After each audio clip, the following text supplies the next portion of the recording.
जय हिंद स्टूडेंट, आप सभी का अनुभव टेक यूट्यूब चैनल पे बहुत बहुत स्वागत है। दोस्तों, आज की इस कंप्लीट वीडियो में आपको अप्लाइड फिजिक्स फर्स्ट के आपके प्लैनेट्स एंड सैटेलाइट्स की मोशंस वाले चैप्टर में आपको मोस्ट इंपॉर्टेंट टॉपिक को बताने वाला हूं।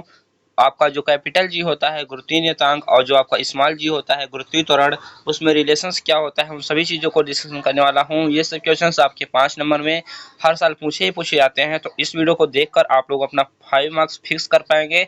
इस वाले चैप्टर से यही क्वेश्चंस आता ही आता है, तो आप इसे अभी आप कॉपी पेन लेके बैठे और इन चीज़ों को नोट कर लें। देखिए, कैपिटल जी और स्मॉल जी में रिलेशंस जानने के लिए आपको थोड़ा बेसिक नॉलेज होना चाहिए, तभी आप उसमें आप रिलेशन फाइंड कर सकते हैं। तो देखिए, आपका न्यूटन का गुरुत्वाकर्षण का नियम आपको पता होना चाहिए। तो जो आपका न्यूटन का गुरुत्वाकर्षण का नियम होता है वो किन्हीं दो द्रव्यमान कणों के मध्य लगने वाले आकर्षण बल पर आधारित होता है। अर्थात किन्हीं दो द्रव्यमान कणों के मध्य आकर्षण बल का क्या फार्मूला होता है, वही डिराइव किया जाता है आपके न्यूटन के ग्रेविटेशन लॉ के अकॉर्डिंग।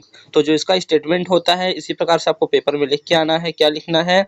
किन्हीं दो द्रव्यमान कणों के मध्य लगने वाला आकर्षण बल उनके द्रव्यमान के गुणनफल के समानुपाती अथवा प्रोपोर्शनल तथा उनके बीच की दूरी के वर्ग के व्युत्क्रमानुपाती होता है। दोस्तों, आपने समझा नहीं क्या बोला मैं? कि देखिए, जो आपका द्रव्यमान है, कोई दो पिंड है आपका, तो किन्हीं दो पिंडों में आपका आकर्षण बल जो लगता है, जैसा कि आप जानते हैं सभी पिंड एक दूसरे को आपस में आकर्षित करते हैं। तो इन द्रव्यमान पिंडों के बीच जो आपका लगता है, क्या लगता है? फोर्स लगता है, अट्रैक्शन फोर्स लगता है। वो उन द्रव्यमान कणों के गुणनफल के, अर्थात जैसे मान लेते हैं एक का द्रव्यमान m1 है, एक का द्रव्यमान m2 है, तो आपको उनके गुणनफल के, अर्थात m1 इंटू m2 अपान में क्या हो जाएगा? उनके वर्ग के व्युत्क्रमानुपाती होता है। किसके? दूरी के। अर्थात जो मान लेते हैं दोनों द्रव्यमान कणों के मध्य की दूरी आपकी स्मॉल आर है, तो स्मॉल आर के स्क्वायर के क्या होता है? व्युत्क्रमानुपाती, अर्थात एंटी प्रोपोर्शनल होता है, इनवर्सली प्रोपोर्शनल होता है। तो यहाँ पे इस प्रकार से आप स्टेटमेंट को लिख देंगे कि द्रव्यमान के गुणनफल के अनुक्रमानुपाती और उनके बीच की दूरी के वर्ग के व्युत्क्रमानुपाती होता है। उसके बाद आपको एक डायग्राम ड्रा कर देना है, जिसमें आपको दो द्रव्यमान कण m1 और m2 को दिखा देना है, और इसके बीच की डिस्टेंस जो आपकी r है, स्मॉल r, उसे भी दिखा देना है। उसके बाद यहाँ पे लिख देना है, माना दो कणों के द्रव्यमान m1 और m2 क्रमशः हैं, जैसा कि चित्र में दिखाया गया है, तथा इनके बीच की दूरी क्या है? स्मॉल r है। इस प्रकार से लिख देना है। उसके बाद तब लिखना है, अतः आकर्षण बल बराबर या प्रोपोर्शनल। आपका पहला स्टेटमेंट क्या था? या उनके द्रव्यमान कणों के गुणनफल के अनुक्रमानुपाती। देखिए, तो आपका हो जाएगा F proportional m1 into m2, जो आपका सेकेंड स्टेटमेंट था, एफ प्रोपोर्शनल 1/r²।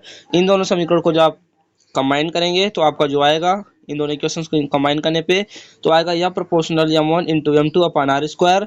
जब आप प्रोपोर्शनलिटी का चिन्ह हटाएंगे, अर्थात इक्वल के फॉर्म में लाएंगे, तो आपका कैपिटल जी आपका कांस्टेंट आता है, जिसे आपको गुरुत्वाकर्षण नियतांक कहते हैं, तो आ जाता है। तो आपका फार्मूला जो बन के आता है आकर्षण बल का, वो आता है capital G into m1 into m2/r²। जिसे आप बॉक्स में पैक कर देंगे तो ये आपका गुरुत्वाकर्षण का नियम हो जाएगा न्यूटन के।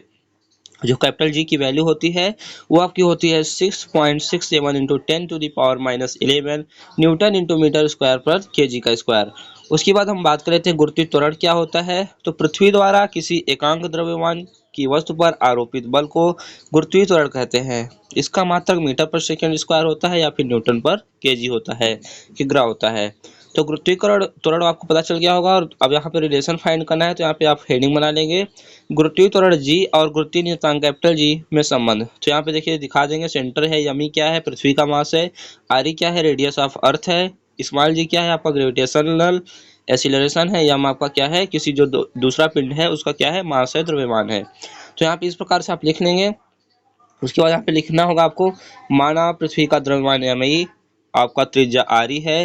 पृथ्वी को पूर्ण गोलाकार मानकर इसके समस्त द्रव्यमान को उसके केंद्र पर केंद्रित माना जा सकता है। माना कि द्रव्यमान यम की एक वस्तु पृथ्वी की सतह पर स्थित है। देखिए, यहाँ पे डायग्राम में आप देख सकते हैं, यम द्रव्यमान की जो पिंड है वो आपकी सतह पर स्थित है, पृथ्वी की सतह पर, और आपका जो रेडियस है आपकी अर्थ की वो आरी है, और जो द्रव्यमान है अर्थ का अर्थात पृथ्वी का वो क्या है? यमी है। तो इस प्रकार से आप मान लेंगे। उसके बाद यहाँ पे आकर्षण बल अर्थात गुरुत्वाकर्षण बल का फार्मूला आता है। पृथ्वी द्वारा उस वस्तु पर कितना फोर्स लगेगा उसका फार्मूला होता है। तो F equal to capital G into, यहाँ पे m1 m2 की जगह पे देखिए एक का द्रव्यमान क्या है? एक का द्रव्यमान आप देख सकते हैं यमी है, और एक का द्रव्यमान यम है। तो यहाँ पे यम ई इंटू एम हो जाएगा अपान रेडियस आपकी जो स्मॉल आर का स्क्वायर होता था, तो यहाँ पे पृथ्वी की त्रिज्या ली जाएगी अर्थात कैपिटल आर ई का स्क्वायर हो जाएगा। ये आपका इक्वेशन फर्स्ट बन जाएगा। उसके बाद आप जानते हैं F equal to M into G होता है, यहाँ पे एफ इंटू एम ए होता है न्यूटन के सेकेंड लॉ से, लेकिन आप कैपिटल जी सॉरी स्मॉल जी की बात हो रही है, ग्रेविटेशन की बात हो रही है, तो आपको जो गुरुत्वीय त्वरण लेना है वो आपको गुरुत्वीय त्वरण लेना है अर्थात स्मॉल जी लेना है।